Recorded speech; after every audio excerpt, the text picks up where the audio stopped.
بسم الله الرحمن الرحيم ادع إلى سبيل ربك بالحكمة والموعظة الحسنة۔ آج کی اس مجلس کا ایک اہم عنوان اصلاح معاشرہ ہے،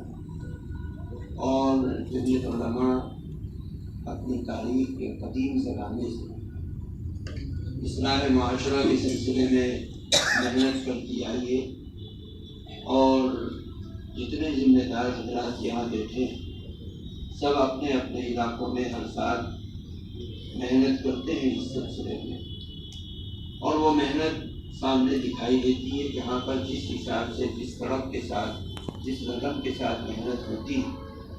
اسی حساب سے اس کا نفع سامنے آتا ہے۔ لیکن عام طور سے بہت سی شکایتیں سننے کو آتی ہیں، اور وہ شکایتیں جو عوام الناس کی طرف سے، جہالہ کی طرف سے، سیاستدانوں کی طرف سے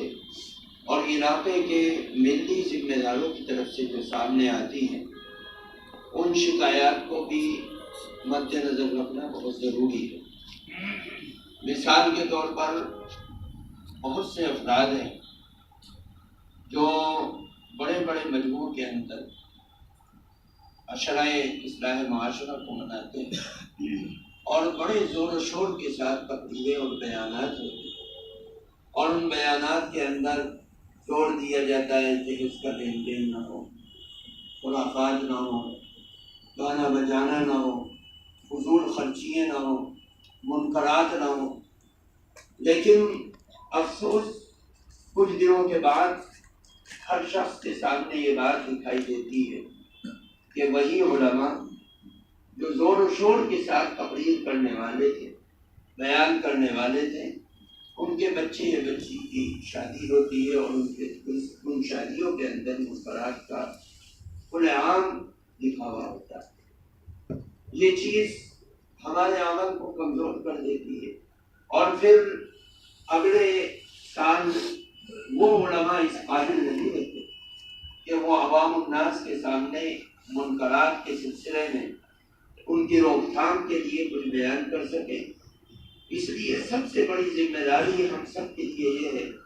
کہ یہاں ہم سب ذمہ داران ہیں، کوئی بیان کرنے والا ہے، کوئی مقرر ہے، کوئی مفسر ہے، کوئی محدث ہے، کوئی اپنے اپنے علاقے کے ہر ایک ذمہ دار ہے، اور ہمیں اسٹیج پہ جا کر بیان بھی کرنا ہے، لوگوں کو سمجھانا بھی ہے، اور لوگوں کو کے سامنے منکرات کو بیان بھی کرنا ہے۔ سب سے پہلی ذمہ داری ہماری یہ بنتی ہے کہ ہم اپنی زندگی میں سب سے پہلا پختہ ارادہ کریں کہ انشاءاللہ ہماری زندگی کے اندر، ہماری زندگی کا کوئی بھی عمل منکرات والا نہیں ہوگا۔ ہماری خوشی، غمی، ہر چیز کے اندر سب سے پہلے ہم عمل کر کے دکھلائیں گے۔ آقا نامدار سرکار دو عالم جناب محمد رسول اللہ صلی اللہ علیہ وسلم نے دنیا کی زندگی کے اندر اسلام و ایمان کے ساتھ جب قدم رکھا تو سب سے پہلے خود عمل کر کے دکھلایا، اور خود عمل کرنے کے بعد جب لوگوں کے درمیان میں گئے تو لوگوں نے اس کو ایکسپٹ کیا، قبول کیا،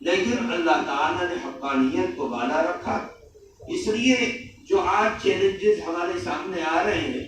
ہم اپنے ضلع سے ہٹ کر جہاں جہاں جاتے ہیں، بات کرتے ہیں، تو بہت سی جگہ یہ چیز سننے کو ملتی ہے کہ بھئی بیانات کرنے والے